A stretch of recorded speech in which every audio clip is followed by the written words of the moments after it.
Queridos irmãos e amigos, desejo que a paz do Senhor Jesus esteja sobre cada vida e em cada coração. Vamos hoje dar continuidade ao estudo de Gênesis, versículo por versículo. Hoje nós vamos estudar o versículo 3. A matéria está na descrição do vídeo.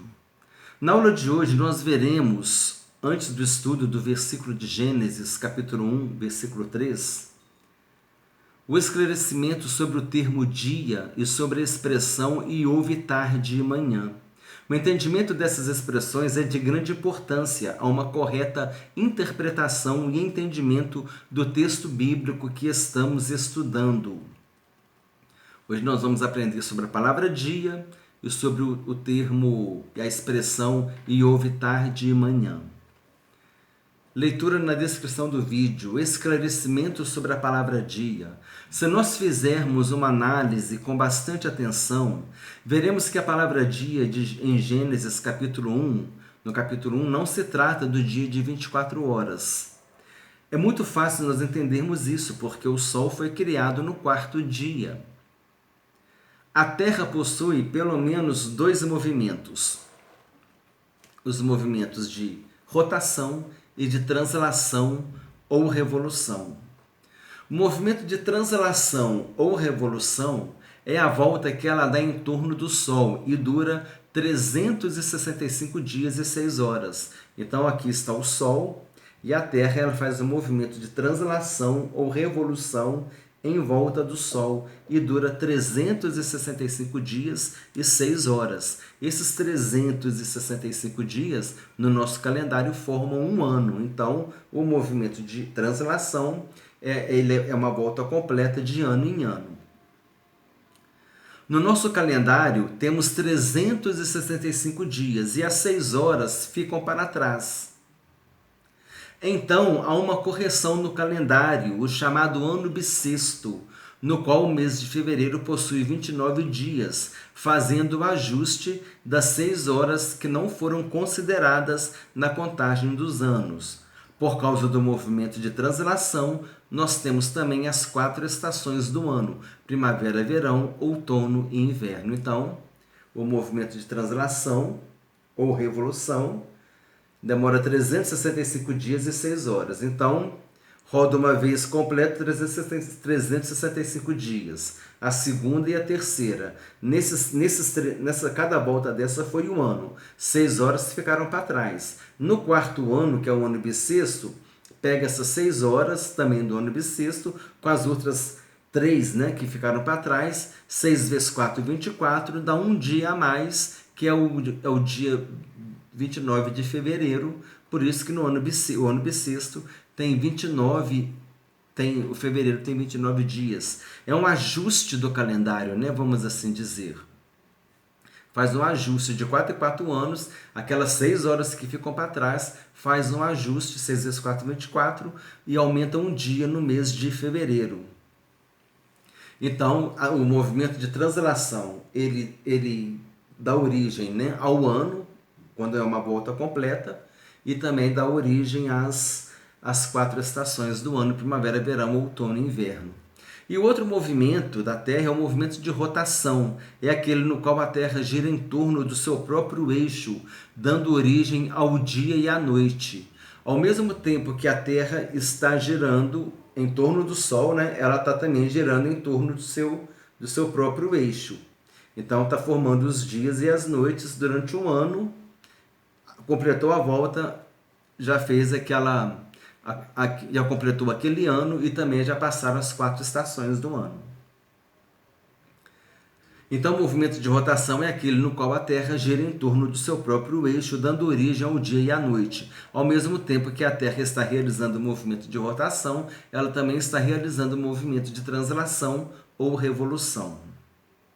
O termo dia, no contexto de Gênesis, deve ser entendido como um ato da criação. Um dia teria início no momento do começo de cada ato da criação. Claro que não é possível sabermos quanto tempo durou cada ato da criação, os quais chamamos de primeiro dia, segundo dia, terceiro dia, quarto, quinto, sexto e sétimo dia. Agora ficou fácil entender que não se trata de um dia de 24 horas, até mesmo porque o Sol foi criado no quarto dia.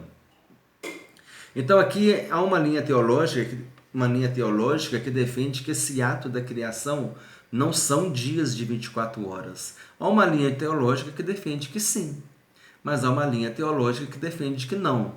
Que esse ato da criação foram 7 atos da criação. Talvez tenham sido eras, né? Eras geológicas, momentos de um espaço maior de tempo, mas Deus ele sempre começou o ato seguinte quando o primeiro estava concluído. E nós vamos ver ao longo do texto bíblico, do capítulo, que Deus foi colocando as coisas em ordem. Deus foi preparando tudo. Quando todo o planeta estava preparado, Deus fez o homem. Quando todo o planeta estava em condições de vida, Deus formou o homem. Nós vamos ver isso no decorrer dos estudos. Mas vamos concentrar aqui na questão do ato da criação. Deixa no comentário o que você acha. Esse dia de Gênesis é um dia de 24 horas ou ele é um ato da criação?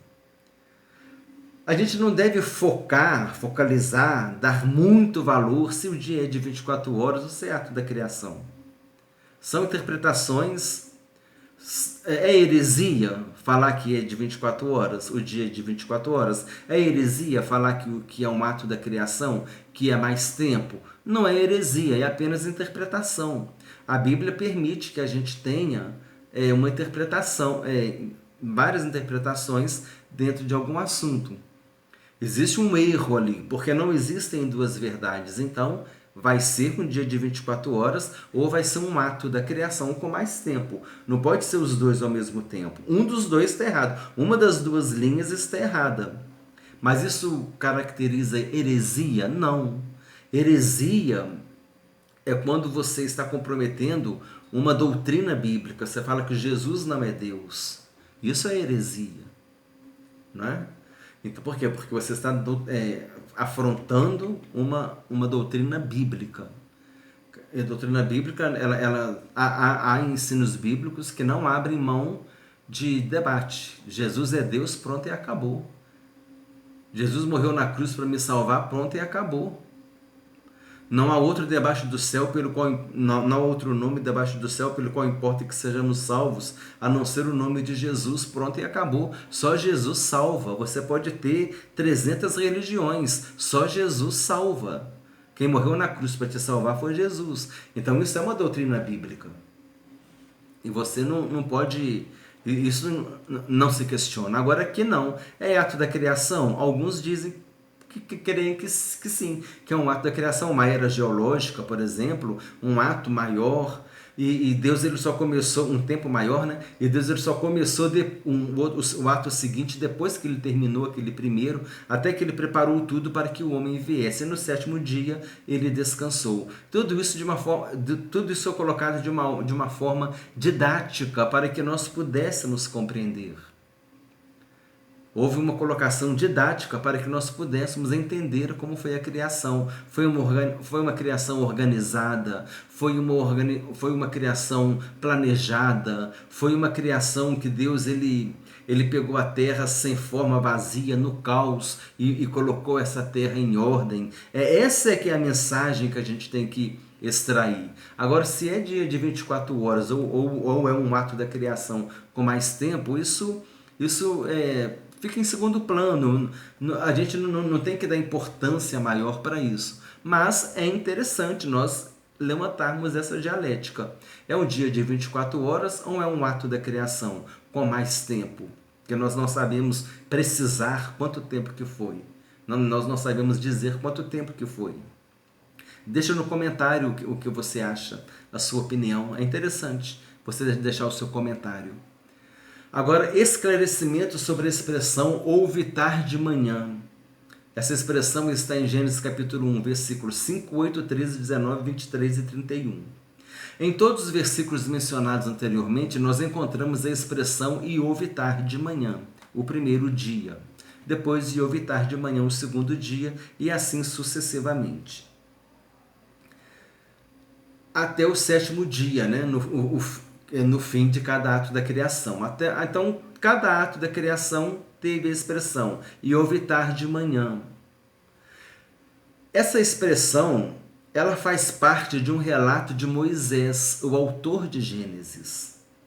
Moisés era hebreu e quando ele escreveu Gênesis, tinha sua mente voltada para a cultura oriental, especialmente a dos hebreus. Para eles, o dia começava ao pôr do sol, à tardinha. Por causa disso, a tarde veio antes da manhã, porque a tarde correspondia ao início do dia.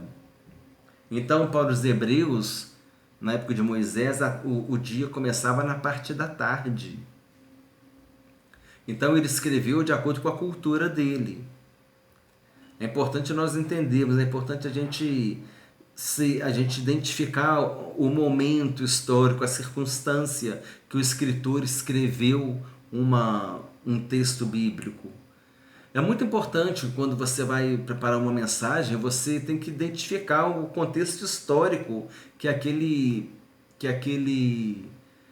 texto está, que aquele personagem bíblico está. Por exemplo, era o povo de Israel lá no Egito, era o povo de Israel no deserto, era o povo de Israel conquistando a terra prometida, era o povo de Israel na época dos juízes. Aquele personagem está na época dos juízes, aquele personagem está na época do Reino Unido, aquele personagem está na época do Reino Dividido, Reino do Norte e Reino do Sul, né? Que Israel foi dividido em Reino do Norte e Reino do Sul. Opa, esse profeta aqui, o profeta Isaías, ele está profetizando no Reino do Norte ou Reino do Sul? É no Reino do Sul. E Elias e Eliseu, eles eram profetas do Reino do Norte. Então você tem que direcionar. Foi antes do cativeiro da Babilônia ou foi depois do cativeiro da Babilônia? Ou foi durante o cativeiro da Babilônia? Você tem que identificar o momento histórico que aquele texto está. Porque aquele momento histórico, ele vai te dar muitas informações. Até mesmo do que aconteceu antes. Aquele momento histórico, muitas vezes, é uma consequência de um momento anterior. Por exemplo, se o povo está no exílio da Babilônia, é porque antes eles pecaram, né? O povo pecou. Aí Isaías, Jeremias alertaram, né? Eles alertaram o povo, mas o povo endureceu o coração, prendeu Jeremias, né? Lançou Jeremias no fundo do poço. Então é interessante você entender um momento histórico. E aqui você tá vendo em qual momento histórico Moisés está escrevendo. E ele está escrevendo visualizando a cultura hebraica, porque ele era hebreu, né? E trouxe um texto de uma forma didática para que nós pudéssemos entender a organização, de como Deus organizou a criação. Aí ele chamou, cada ato, cada momento ele chamou de dia. E o questionamento, 24 horas ou um ato da criação? Há essas duas interpretações. Estudo de Gênesis, versículo 3. Disse Deus, haja luz e houve luz. Disse Deus. Esse versículo revela o poder criador da palavra de Deus. A ordem divina se cumpre imediatamente e o efeito produzido coincide com o pensamento e a vontade do Criador. A expressão disse Deus aparece 10 vezes, com exceção da última vez onde está escrito, e o Senhor Deus disse, em Gênesis capítulo 2, versículo 18. Então disse Deus, pela palavra do seu poder tudo se criou, né? Pelo poder da palavra de Deus tudo se criou. E tudo aconteceu de acordo com o que Deus queria. Haja luz e houve luz. Sabemos que Deus é a essência da luz. Essa passagem bíblica expressa um tema fundamental na Bíblia, que é Deus trazendo a luz à escuridão. Deus trouxe luz à escuridão. Onde estava escuro, Deus trouxe luz. E olha que interessante, em Isaías capítulo 9, versículo 2, nós lemos: o povo que andava em trevas viu grande luz, e aos que viviam na região da sombra da morte, resplandeceu-lhes a luz. Isaías 9, versículos 1 e 2. Esse texto é citado em Mateus capítulo 4, versículos 14 a 16, quando Jesus foi morar em Cafarnaum, situada à beira-mar nos confins de Zebulon e Naftali. O texto bíblico diz assim: terra de Zebulon, terra de Naftali, caminho do mar, além do Jordão, Galiléia dos gentios. O povo que jazia em trevas viu grande luz, e aos que viviam na região e sombra da morte, resplandeceu-lhes a luz. Mateus capítulo 4, versículos 15 e 16. Confesso aos irmãos que eu não me lembro aqui agora a pronúncia correta, se é Naftali ou Naftali. Eu entendo que se fosse Naftali teria que ter um acento ali, mas pode ser Naftali ou Naftali. O importante é que essas terras de Zebulon e Naftali, elas viram uma grande luz. Qual foi essa grande luz? Foi Jesus. Resplandeceu-lhe sobre ele Jesus. No versículo de Gênesis, no versículo de Gênesis, no versículo 3 ali, né, que nós estamos estudando, Deus criou a luz física. No Novo Testamento, por sua vez, Deus envia o seu Filho para ser a luz do mundo. No final não haverá mais escuridão, como está escrito em Apocalipse capítulo 21, versículo 23. O texto bíblico diz assim: a cidade não precisa nem do sol nem da lua para lhe darem claridade, pois a glória de Deus a iluminou e o Cordeiro é a sua lâmpada. Conclusão: Deus ordenou que houvesse luz e houve luz. Aconteceu exatamente como Deus pensou e como Deus desejou. Amém, irmãos? Então, essa é a conclusão. É interessante que o sol não existia nesse momento. O sol foi criado no quarto dia. Então, na aula de hoje, nós vimos sobre a expressão dia.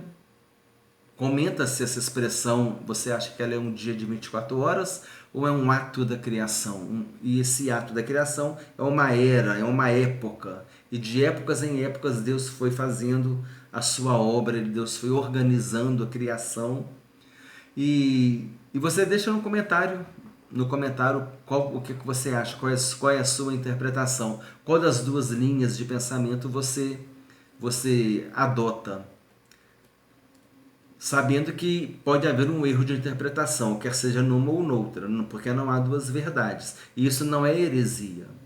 Se você crê que é o dia de 24 horas e você tem Jesus como seu Salvador e o outro crê que é ato da criação e ele tem Jesus como seu Salvador, está salvo do mesmo jeito.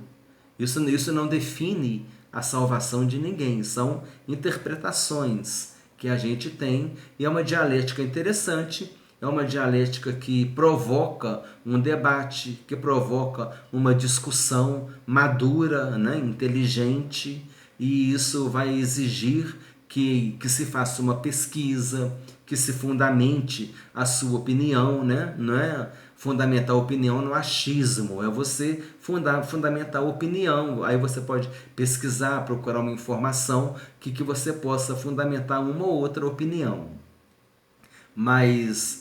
E isso provoca um crescimento espiritual, porque você vai ter que dar uma estudada, vai ter que dar uma pesquisada, você vai ter um crescimento espiritual e um crescimento no conhecimento da palavra de Deus. Então esses debates, eles são interessantes.